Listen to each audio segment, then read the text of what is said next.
Good morning. So we are in the 3 weeks. So we'll learn about the Beis Hamikdash. It says, "Kimigdal David Tzavarecha," that the Beis Hamikdash is compared to the neck, and the Beis Hamikdash is in the highest point, but not that high. It's in the realm of in the higher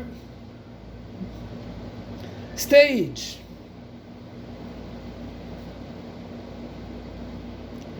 Why isn't it the highest? And why is the excitement either?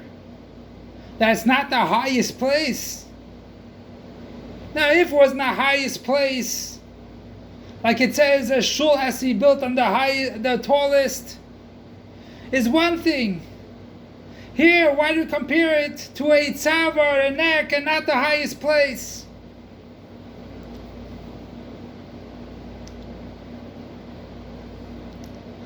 So there's no milah. And as we know, there's no advantage. As we know, that the head is the top. So why doesn't it say like the Tower of David, like the head? So it's the same question. Why isn't it the highest? The answer is the whole point of the Beis Hamikdash was to bring down godliness into the world. And it's the neck that draws down godliness from the head to the rest of the body. And that's the idea of the Beis Hamikdash. And that's why we see a phenomenal thing. When Yosef met Binyamin, it says Yosef cried on Binyamin's shoulders, and Binyamin cried on Yosef's shoulders. The best thing is cry on the head. Why on the shoulders? And the reason for that is because they were crying for the Beis Hamikdash. The Batei Mikdashis which were destroyed in their chelek, in the other's chelek. And therefore they cried on the shoulders, not on the head. So we see that the Beis Hamikdash is connected to the tzavar, which draws down. Now if there's any blockage over there, like it's called Meitzar Hagara in the throat, it's called a limitation. Sometimes it can be a blockage over there. And then there's a problem. We have to clear out the blockage. The idea is that it has to be brought down to the world.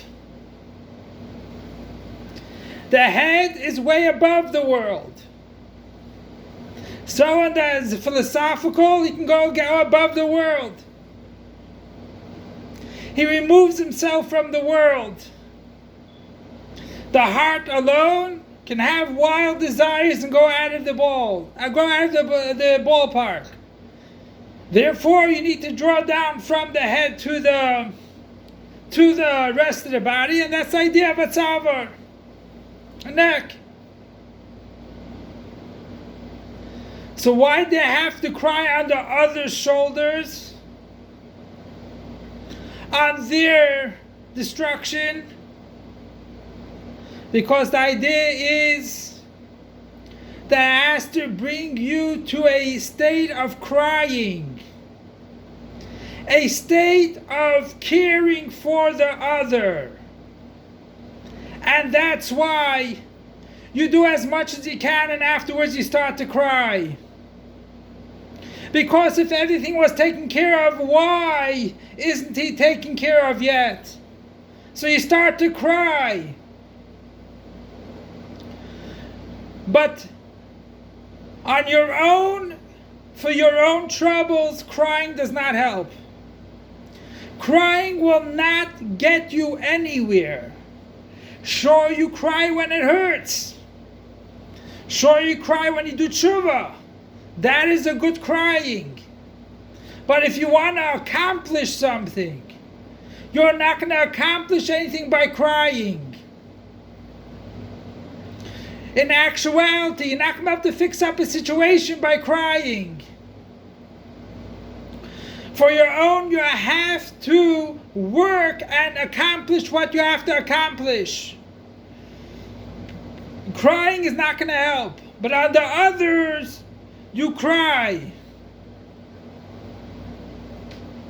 But we see something very strange over here. That when Yosef met Yaakov, his father, Yosef cried on his shoulders. Yaakov was in the middle of Kriya Shema.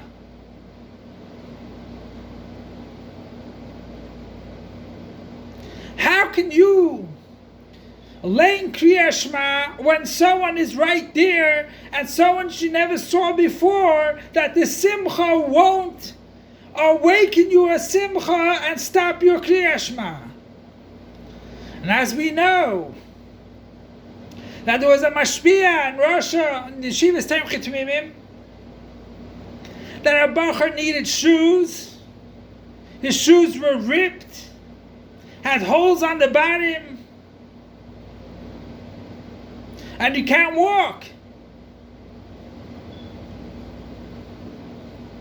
Nowadays we can walk to the car, and in the car you don't need good shoes.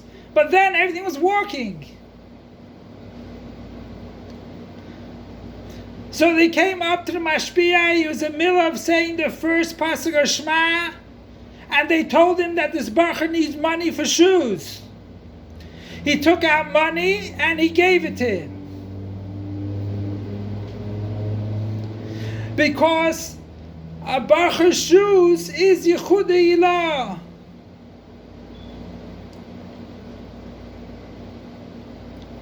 So at this great stage, why didn't Yaakov, how is that Yaakov have to say Shema? And the reason for this is because it's his children. It's his Batei Mikdashis also. And therefore, he couldn't cry for it. He had to say Shema Yisrael Hashem Elokeinu Hashem Echad. That brings the Beis HaMikdash into the world. That when you say Shema b'kavana, it's like bringing karbanis and nisachim and the wine or the oil or the water. So it's like bringing a carbon. And therefore he did not cry. Because for his own things, it's his children's Beis HaMikdash. It's his children. It's his Beis HaMikdash. He couldn't cry for it. But our avodah is, let's do what we have to do in building our Beis HaMikdash. Not cry over it. And by doing what we have to do, we'll come to the third Beis HaMikdash. Because as we know, that the whole destruction, whether to be of the first Beis HaMikdash, whether to be of the second Beis HaMikdash, was only to bring forth the third Beis HaMikdash. Be'ez Hashem, when we do what we have to do, and when someone's in trouble, we try to help them out, but if you can't, you start to cry, because it's something which bothers you. But afterwards, the other person, on his own, he has to change himself. He cannot rely on your crying. He must change himself and work out his problems. And Be'ez Hashem will go towards the third Beis HaMikdash HaShlishi imminently right now. And these 3 weeks will be 3 weeks of rejoicing. Because as we know, there cannot be a chazaka in bad. There cannot be a chazaka in mourning. And it starts off with Yud Zayin B'Tammuz, which Yud Zayin's Gematria Toiv, that it's good. And as we know, that 3 weeks represents the Makel Shakid of Aaron HaKohen. which brought the strength of Aaron HaKoyin, the 3 weeks of an almond tree. So Be'ezer Hashem, this 3 weeks will be 3 weeks of Beis HaMikdash HaShlishi, 3 weeks of rejoicing, and like we say in the Slichas of Shivasa B'Tammuz, Hafach Lanu L'Yom Sasim V'Simcha. It should be 3 weeks of rejoicing in the third Beis HaMikdash with the Rebbe Melech HaMashiach. Take it me on Mamash now. Long live our master, teacher, and Rebbe King Mashiach forever and ever. Long live our master, teacher, and Rebbe King Mashiach forever and ever. Long live our master, teacher, and Rebbe King Mashiach forever and ever.